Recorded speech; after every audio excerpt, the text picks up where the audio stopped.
in my throat. 10 minutes.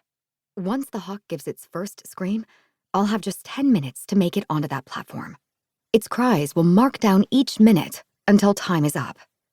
Any moment now, it's going to open its beak and all hell is going to break loose. I'm still too far away. I quicken my pace while trying not to attract attention, part of my strategy. It's not just the King's Guard to worry about. Some spectators will take it upon themselves to cull potential volunteers before they even get close to the front, in a twisted way to ensure only the best make it on. Today, murder is sanctioned, celebrated. So, unlike the circle of armed hopefuls at the front, already staring down the King's Guards ready to fight, I'm trying to get as close as possible without being noticed.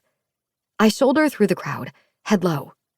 No one stops me, assuming I'm just a fellow onlooker. They must see the lack of muscle, lack of sword, lack of height, pale skin without the healthy flush of nourishment. Hardly enough to go against heirs and warriors who have trained their entire lives for this day. Volunteering for the quest, in their eyes, would be a death sentence. They're fucking right.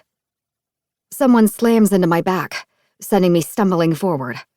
Shit. I barely manage to keep my dagger flat against my skin as I topple forward, right into the woman in front of me. She throws a scathing look over her shoulder that only deepens when I angle past her, apologizing under my breath. Judging by the thick, tightly woven material of the coat she now clutches in her hand, she's a traveler from far north.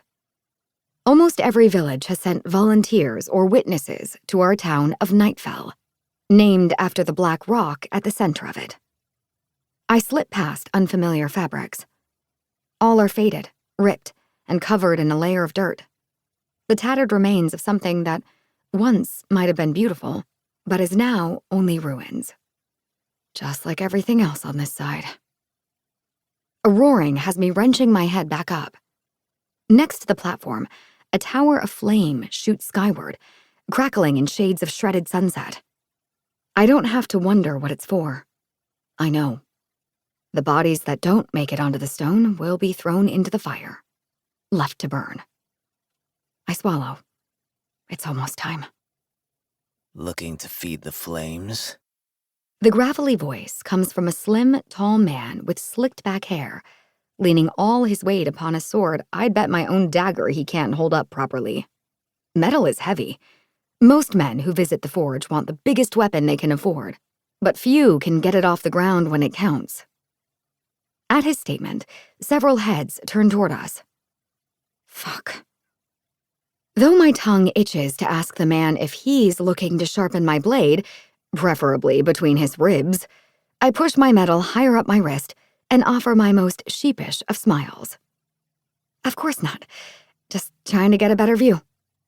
My voice says, "That's ridiculous. Me? Try to qualify for the quest roll? That would kill me." It echoes what Stellan told me this morning when he saw the dagger in my hand. I didn't fish you from the ashes to watch you die in the God's damned village square, Stellan said. Yet, there he is in the crowd, watching me from afar with narrowed eyes, his white brows furrowed in frustration. He shakes his head, letting me know, until my very last breath, that he did not sanction this. "You've trained me for this," I told him in the forge, the place I grew up, the splitting of steel as natural as his endless whistling. He found me in the gutters of this world when I was just a child, an orphan with nothing to her name. Not even a name, really. At that, his eyes lit with a fury so fierce it nearly diminished the forge behind him.